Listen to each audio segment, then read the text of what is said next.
Ya, kita berdua. Ada Pak Wamenkes kayaknya. Ada Pak Wamenkes, Pak. Yang mana Dante? Udah masuk kok Dante? Pak Dante. Excellency Dante, where are you? Ya Pak, siap Pak. Udah, jadi kita bisa mulai belum nih? Udah. Sudah mulai, Pak. Bisa. Ya.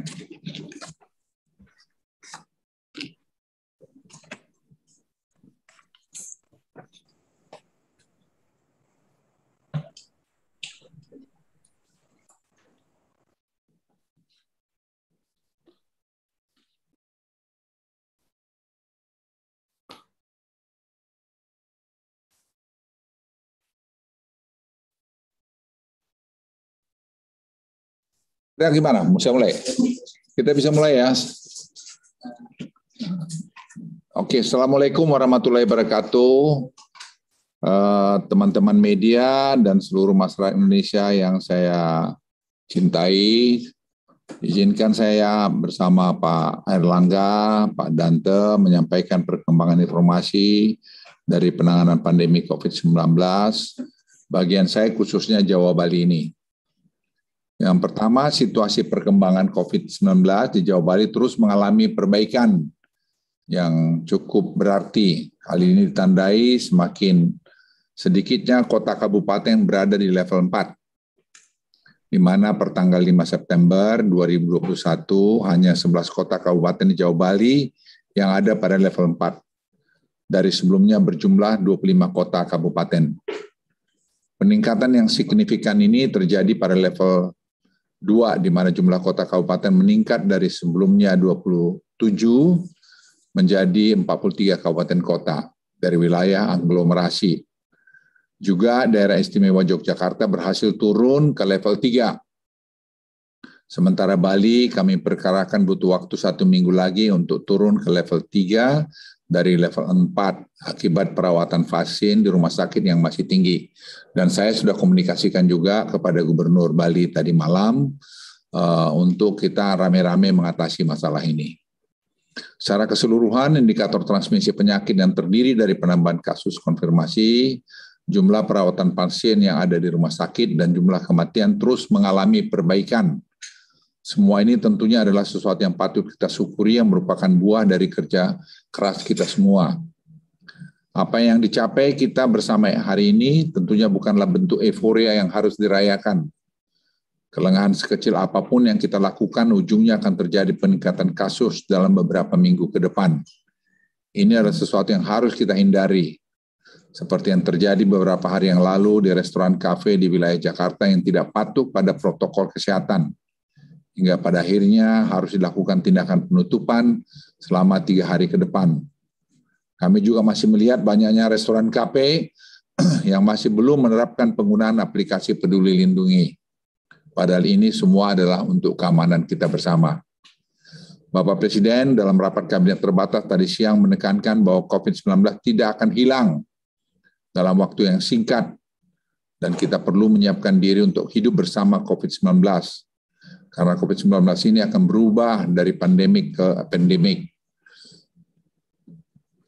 3 strategi pengendalian pandemi kita akan menjadi kunci utama dari transisi kehidupan kita ketika COVID-19 ini menjadi epidemi dari pandemi. 3 strategi tersebut adalah peningkatan coverage vaksinasi yang cepat dan seluruh masyarakat Indonesia, serta testing, tracing, treatment yang baik, dan kepatuhan prokes 3M yang tinggi. Di mana sistem Peduli Lindungi yang kita gunakan saat ini akan menjadi integrator utama dari 3 strategi tersebut, sehingga bisa meminimalkan penularan COVID-19 ketika kita membuka kembali aktivitas masyarakat secara bertahap. Oleh karena itu, pemerintah tidak bosan-bosannya mengingatkan kepada seluruh komponen masyarakat untuk mematuhi protokol kesehatan dan penggunaan aplikasi Peduli Lindungi sesuai dengan instruksi dari pemerintah. Dalam 1 minggu terakhir, kami menemukan banyak pelanggaran seperti yang muncul di media dalam beberapa hari ini. Pemerintah akan mengambil langkah persuasif dalam penegakan aturan-aturan ini sebelum mengambil langkah tegas jika upaya persuasif diabaikan. Terkait keamanan data di dalam Peduli Lindungi, pemerintah menjamin keamanan data tersebut dan saat ini penyimpanan data dilakukan oleh Kementerian Komunikasi Informasi dengan penanganan keamanan data dibantu oleh Badan Cyber Nasional, Badan Cyber Negara. Pemerintah akan terus mengambil langkah-langkah perbaikan agar kelancaran penggunaan Peduli Lindungi semakin baik. Per 5 September kemarin, total masyarakat yang melakukan screening dengan penggunaan Peduli Lindungi di beberapa sektor publik seperti pusat perbelanjaan, industri, olahraga, dan lainnya telah mencapai hampir 21 juta orang. Dari total 21 juta orang yang tersebut terdapat 761.000 orang yang masuk kategori merah. Tidak diperkenankan masuk melakukan aktivitas di tempat publik oleh sistem. Dan juga terdapat 1.603 orang dengan status positif dan kontak erat untuk mencoba melakukan aktivitas publik. Ke depan pemerintah akan menindak orang yang masuk dalam kriteria hitam Peduli Lindungi yang masih berusaha melakukan aktivitas di area publik dan dengan membawa mereka ke dalam isolasi terpusat. Hal ini dilakukan untuk sama-sama menjaga dan melindungi kita semua. Karena kalau tidak, mereka akan membangun klaster baru lagi di berbagai tempat atau di keluarganya sendiri. Oleh karena itu, pemerintah juga ingin menghimbau agar masyarakat beraktivitas pada tempat-tempat yang sudah menggunakan aplikasi Peduli Lindungi, sehingga dapat mengurangi risiko tertular karena COVID-19. Teman-teman media dan seluruh masyarakat Indonesia, meskipun indikator transmisi mengalami perbaikan seperti yang saya sebutkan di atas, namun indikator respon kesehatan pada banyak wilayah kota kabupaten masih belum memenuhi target yang ingin kami capai. Fokus inilah yang menjadi prioritas pemerintah dalam beberapa minggu ke depan. Dan Presiden merintahkan kami untuk melakukan ini semua dengan cermat. Contohnya pada rasio kontak erat, meskipun telah terjadi kenaikan signifikan rasio kontak erat dari 3,37 ke awal Agustus menjadi 7,89 per 5 September, namun pada banyak daerah rasio kontak eratnya masih di bawah 5, sehingga kemudian menghambat daerah tersebut untuk menjadi turun level. Ini penting sekali, kami berharap memang bisa sampai rata-rata 10 kontak erat target pada waktu 2-3 minggu ke depan.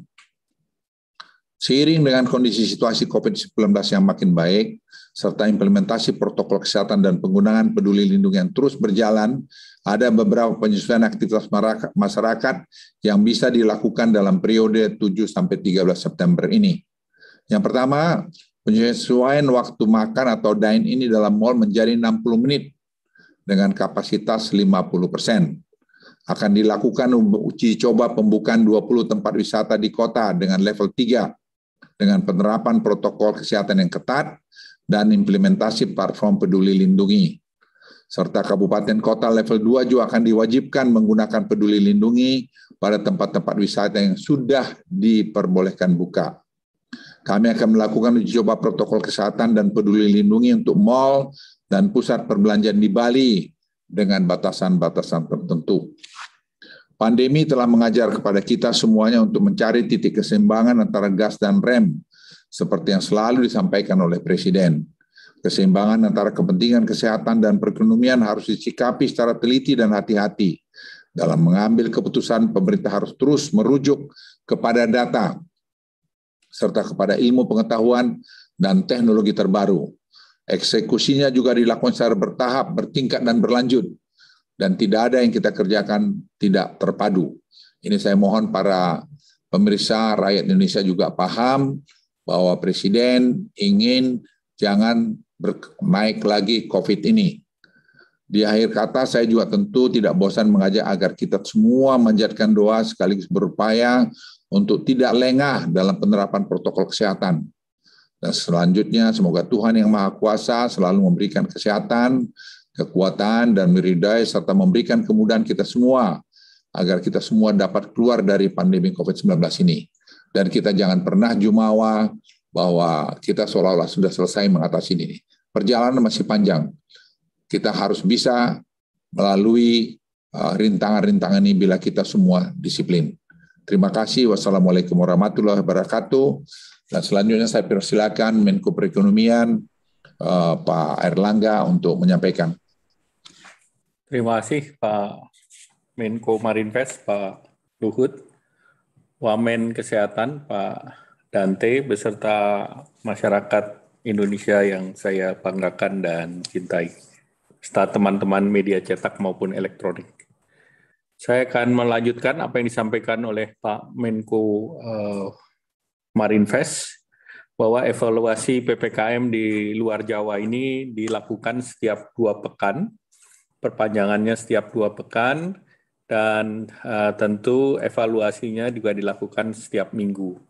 Nah, periode PPKM luar Jawa Bali terakhir adalah 24 Agustus sampai dengan 6 September, dan evaluasi dari kebijakan PPKM yang berlaku adalah sebagai berikut. Tadi arahan Bapak Presiden di dalam ratas, sekali lagi menggarisbawahi apa yang disampaikan oleh Bapak Presiden, bahwa pandemi belum berakhir, dan virus ini tidak mungkin hilang secara total, dan kita hanya bisa mengendalikan, dan masyarakat diminta tetap waspada meski angka kasus turun, namun ini belum merata dan masih bersifat dinamis.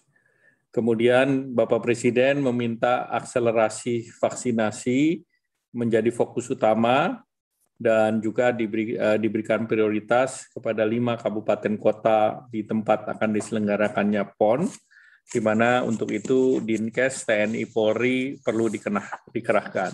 Di luar daerah yang menyelenggarakan PON, Bapak Presiden memberi perhatian kepada Aceh, Sumatera Barat, Lampung, Kalsel, Kalbar, Sulteng, NTB, Maluku Utara, dan tentunya Papua, yang angkanya masih lebih rendah daripada angka vaksinasi rata-rata nasional. Kemudian kalau dilihat dari segi kasus aktif, luar Jawa ini dari 155.519,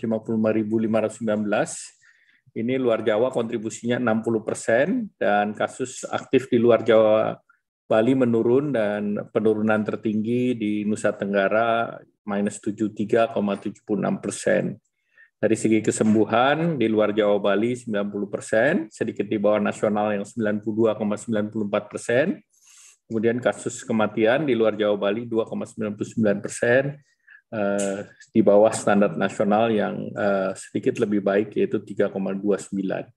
Nah, kalau kita lihat dari Sumatera, kontribusi terhadap kasusnya 14,63%, kesembuhannya 88,87%, fatality rate-nya 3,39%, dan perkembangan kasus aktifnya antara tanggal 9 sampai dengan bulan September ini, tentu ini penurunannya adalah minus 50. Jadi kalau kita bandingkan 9 Agustus sampai 4 September, turunnya adalah 50,69%. Khusus di Nusa Tenggara, kontribusi terhadap kasus secara nasional 2,1%, kesembuhannya di atas nasional 93,83%, tingkat fatality rate-nya di bawah nasional 2,27%, kemudian juga kasus aktifnya 2,18%, dan penurunannya 73,76% dari 9 Agustus sampai dengan 4 September. Kalau kita lihat Kalimantan, kontribusinya ada 8,08%, kemudian kesembuhannya 91,79%, fatality rate-nya sedikit di bawah nasional, yaitu 3,11%, nasional 3,29%, dan perkembangan kasusnya turun 64,45%. Demikian pula Sulawesi, kontribusi terhadap nasional terhadap kasusnya adalah 5,46%, kesembuhannya 91,78%, fatality rate-nya adalah 2,55%, kemudian terkait dengan penurunan kasus aktif adalah minus 62,39%. Maluku Papua, prosentasi kasusnya adalah 1,97%, kesembuhannya di bawah nasional yaitu 82,04%, fatality rate-nya sedikit lebih baik yaitu 1,55%, Kemudian kontribusi terhadap nasional di kasus aktifnya 8,6%, dan terjadi penurunan sebesar minus 28,77, itu dari 9 Agustus sampai 4 September. Nah, luar Jawa Bali ini dilakukan perpanjangan PPKM, yaitu pada kabupaten kota di luar Jawa Bali, yaitu PPKM level 4, diterapkan di 23 kabupaten kota, yang sebelumnya adalah di 34 kabupaten kota. Nah, perlu diketahui bahwa jumlah provinsi juga penurunan level telah terjadi. Semula masih ada 7 provinsi, dan saat ini yang level 4 tinggal di 2 provinsi, yaitu di Kalimantan Timur dan Kaltara. Dari PPKM yang ditetapkan di 23 kabupaten kota, 15 kabupaten kota dari 34 level 4 ini masih di level 4. Yang sudah turun adalah 19 kabupaten kota. Namun ada tambahan 8 kabupaten kota yang dapat peningkatan dari level 3 ke level 4, sehingga total yang diterapkan level 4 adalah 23 kabupaten kota. Untuk PPKM level 3 diterapkan di 314 kabupaten kota, di mana ini naik dari sebelumnya di 303 kabupaten kota, dan PPKM level 2 ini diterapkan pada 49 kabupaten kota. Ini sama dengan yang sebelumnya.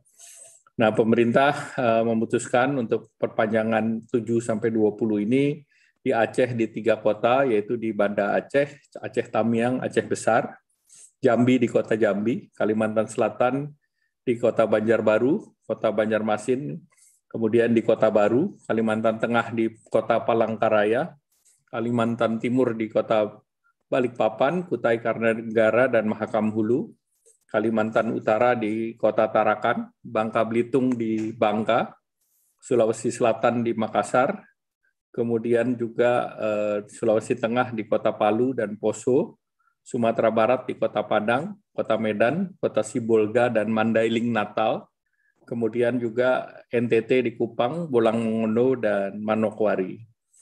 Nah, terkait dengan kesiapan 5 kabupaten kota untuk penyelenggaraan PON, vaksinasi di Kota Jayapura, Kabupaten Jayapura, Mimika, Merauke, Kabupaten Kerom, ini lebih baik dan sedikit lebih tinggi dari rata-rata nasional.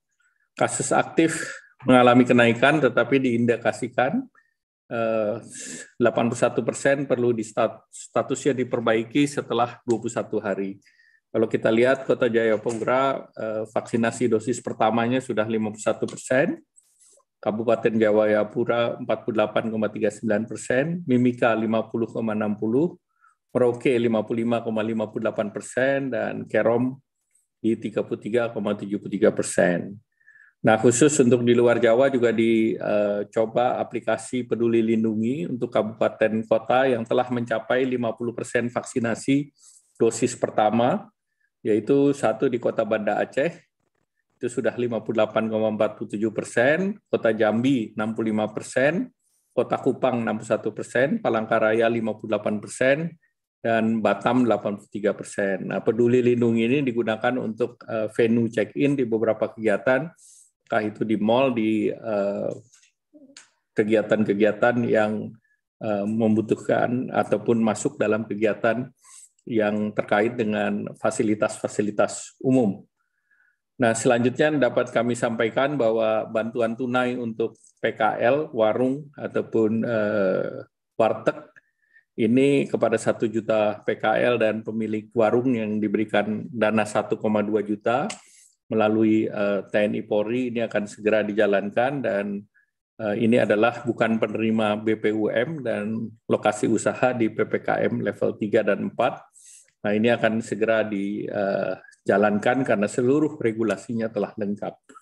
Nah, kemudian terkait dengan program jaring pengaman sosial, ini realisasi insentif, salah satunya Kartu Prakerja, ini telah dibagikan selama tahun 2021 ke 4,3 juta, dan di batch gelombang ke-19 ini sudah 3,9 juta yang mendaftar, dan penerimanya adalah 800.000.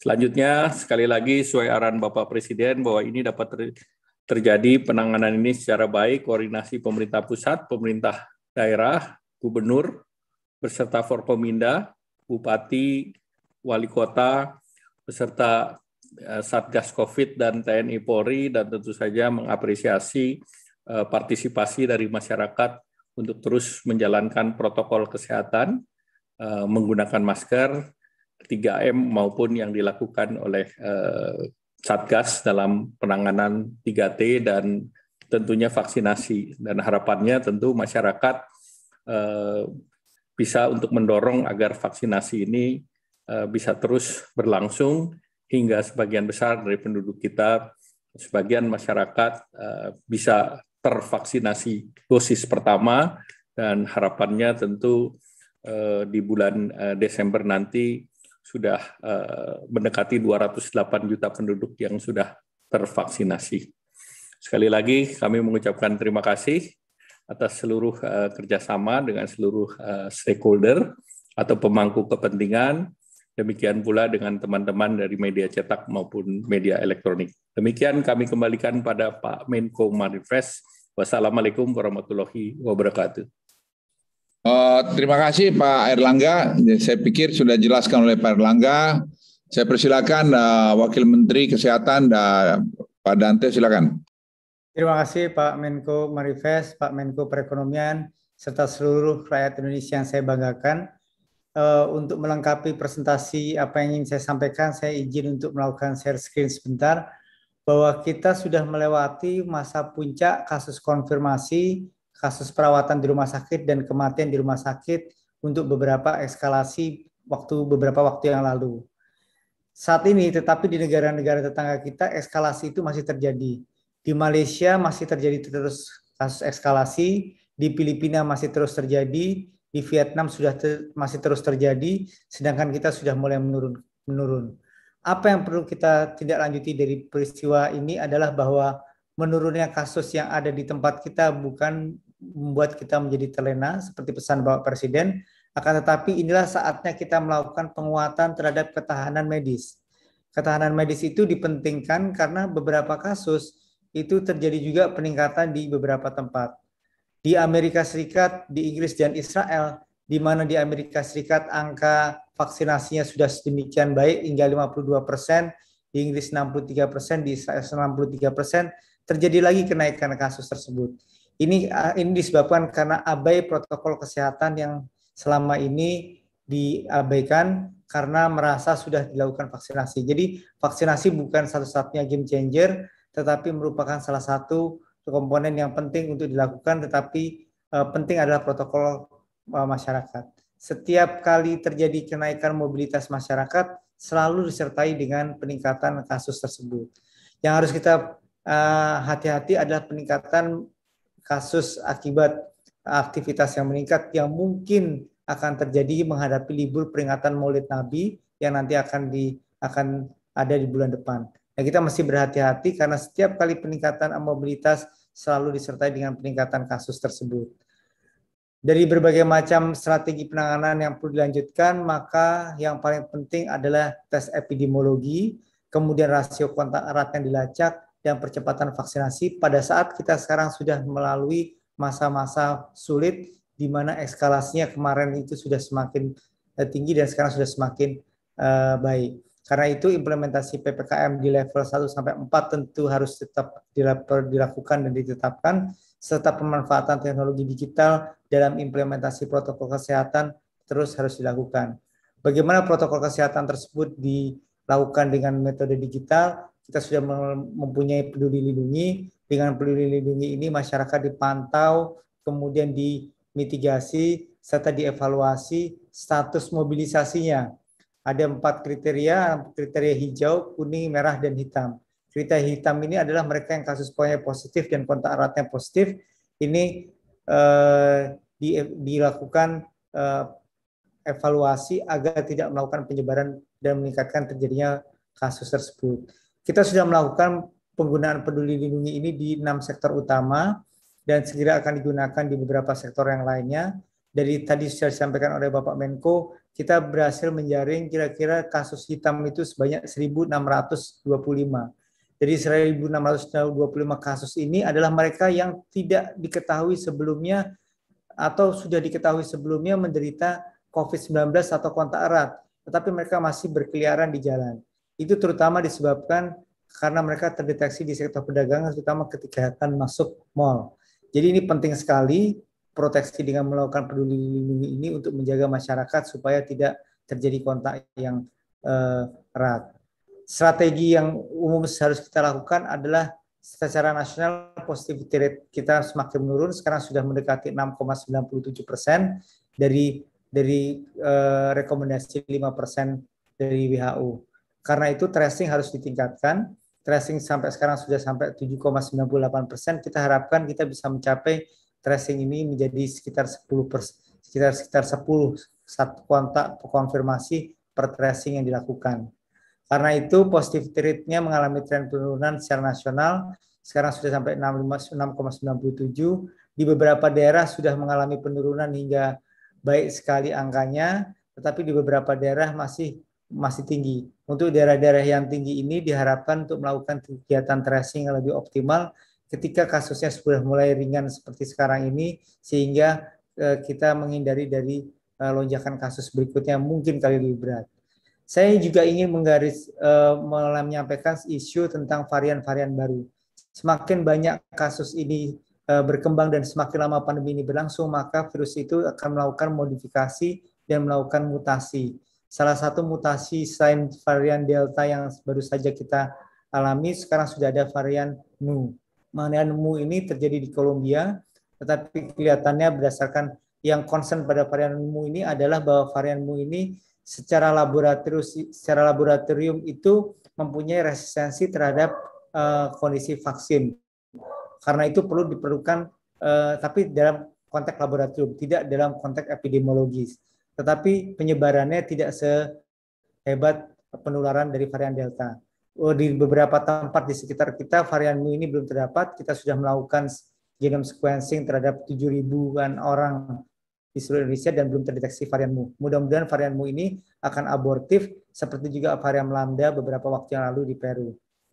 Bagaimana strategi penanganan pandemi adalah bahwa jumlah bor di rumah sakit makin lama makin menurun. Pada saat menurun seperti ini, maka rumah sakit harus berbenah diri untuk memperbaiki kualitas rumah sakit, mengefisiensikan kembali protokol penanganan vaksin secara optimal, mengevaluasi lagi pengobatan COVID-19 ini secara baik, sehingga ke depannya kalau kita menangani kasus-kasus yang berat, kita akan mendapatkan protokol yang lebih baik. Kemudian ketersediaan obat secara nasional sampai saat ini sudah mencukupi, kita melakukan daily meeting, kemudian pemerintah daerah sudah melakukan pembelian obat melalui APBD, dan diharapkan ketersediaan obat ini dapat dipantau secara online dan baik, dan kami evaluasi memang ketersediaan obat secara nasional ini sudah mencukupi. Untuk pembelian rumah sakit dapat dilakukan melalui situs ini, dan pembelian obat melalui apotek dapat dilakukan melalui retail, bisa melakukan melalui Pharmalkes, kemkes.go.id. Selain obat, proyeksi utama yang penting adalah ketahanan secara medis adalah tentang oksigen. Pada saat kita terjadi eskalasi, kita mengalami kekurangan oksigen. Karena kebutuhan oksigen rata-rata ketika belum terjadi pandemi sekitar 400 ton satu hari. Ketika terjadi eskalasi di masa puncaknya hampir 2.725 ton sehari. Padahal kapasitas produksi oksigen di skala nasional itu hanya 1.700 ton sehari. Artinya kita memerlukan oksigen yang jumlahnya sangat kurang sekali. Karena itu kita melakukan berbagai macam modifikasi untuk melakukan penguatan pada saat kasusnya tidak meningkat sekarang, dengan antara lain mengadakan oksigen konsentrator di beberapa rumah sakit. Kemudian kita juga ingin melakukan terpasangnya oksigen generator. Oksigen generator ini adalah alat yang bisa memproduksi oksigen di semua provinsi di Indonesia. Saat ini sudah terpasang 133 generator oksigen, dan kita harapkan 50 lagi akan terpasang di akhir tahun 2021, sehingga semua provinsi di Indonesia akan mempunyai oksigen generator, sehingga apabila terjadi peningkatan kasus membutuhkan oksigen yang lebih banyak, maka akan tidak tergantung pada suplai oksigen dari pusat lagi. Dan untuk vaksinasi, kita sudah mencapai angka 106, tetap perlu akselerasi vaksinasi menuju vaksinasi 2,5 juta per hari. Jumlah vaksin sudah mencukupi, diperlukan evaluasi dan tadi arahan Bapak Presiden untuk melakukan percepatan vaksinasi pada saat kita sedang tidak naik eskalasi kasusnya, dan Dinas Provinsi belum bisa vaksinasi ini dengan melakukan distribusi dari provinsi ke kabupaten kota. Tentu ini membutuhkan dukungan dari semua pihak. Kegiatannya bukan merupakan lagi kegiatan program vaksinasi dari pemerintah, tetapi gerakan vaksinasi secara nasional. Dengan membuat ini sebagai diksi gerakan, maka kegiatan vaksinasi ini akan menjadi tanggung jawab TNI Polri, kementerian, badan kelembagaan, swasta, dan seluruh masyarakat. Pemerintah sebaiknya di daerah dipimpin oleh Sekda untuk melakukan koordinasi lintas sektoral untuk melakukan kegiatan vaksinasi tersebut secara terintegrasi. Dalam menghadapi PON, kita sudah melakukan serangkaian kegiatan untuk membuat kegiatan PON tersebut bisa terlaksana dengan baik, dengan mempersiapkan 420 tenaga medis, sistem rujukan dan ambulan, kemudian melakukan serangkaian kegiatan vaksinasi. Jadi vaksinasi yang sudah diberikan, beberapa daerah memerlukan vaksinasi yang lebih optimal dan harus diakselerasi lebih cepat, terutama di Jayapura, di Kabupaten Merauke, Mimika, Kabupaten Jayapura, dan Kabupaten Kerom sebagai tempat dilakukan kegiatan vaksinasi. Jadi secara keseluruhan bahwa situasi pandemi ini belajar dari beberapa negara, kita tetap perlu secara waspada dan hati-hati karena protokol kesehatan tetap tidak boleh abai. Protokol kesehatan merupakan salah satu faktor penentu yang menentukan apakah kasus ini akan meningkat atau tidak di masa yang akan datang. Dan kita tetap akan berhadapan dalam situasi pandemi dan mungkin akan menjadi endemi apabila penurunan kasusnya sudah semakin baik. Deteksi yang belum dicapai dengan memperbaiki jumlah testing juga menjadi salah satu arahan Bapak Presiden yang harus kita kejar dalam target situasi yang tidak terlalu eskalasi seperti sekarang ini. Capaian kabupaten kota yang masih terbatas dengan 5 kontak erat kasus konfirmasi merupakan salah satu yang penting untuk dilakukan.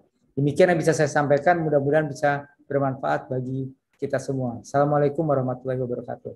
Terima kasih Pak Dante. Saya kira teman-teman media dan masyarakat yang menonton sudah mendengarkan penjelasan yang panjang lebar detail dari Pak Dante mengenai penanganan COVID ini. Jadi saya hanya sekali lagi menghimbau kita semua supaya kompak untuk disiplin, saling mengingatkan supaya kita jangan kena lagi gelombang ketiga. Karena tadi sudah dijelaskan ada tadi varian Mu, dan juga ingin saya ingatkan kalau ini berlanjut begini terus akan bisa timbul varian-varian lain. Kita tidak tahu apakah lebih dahsyat, lebih ganas, atau bagaimana.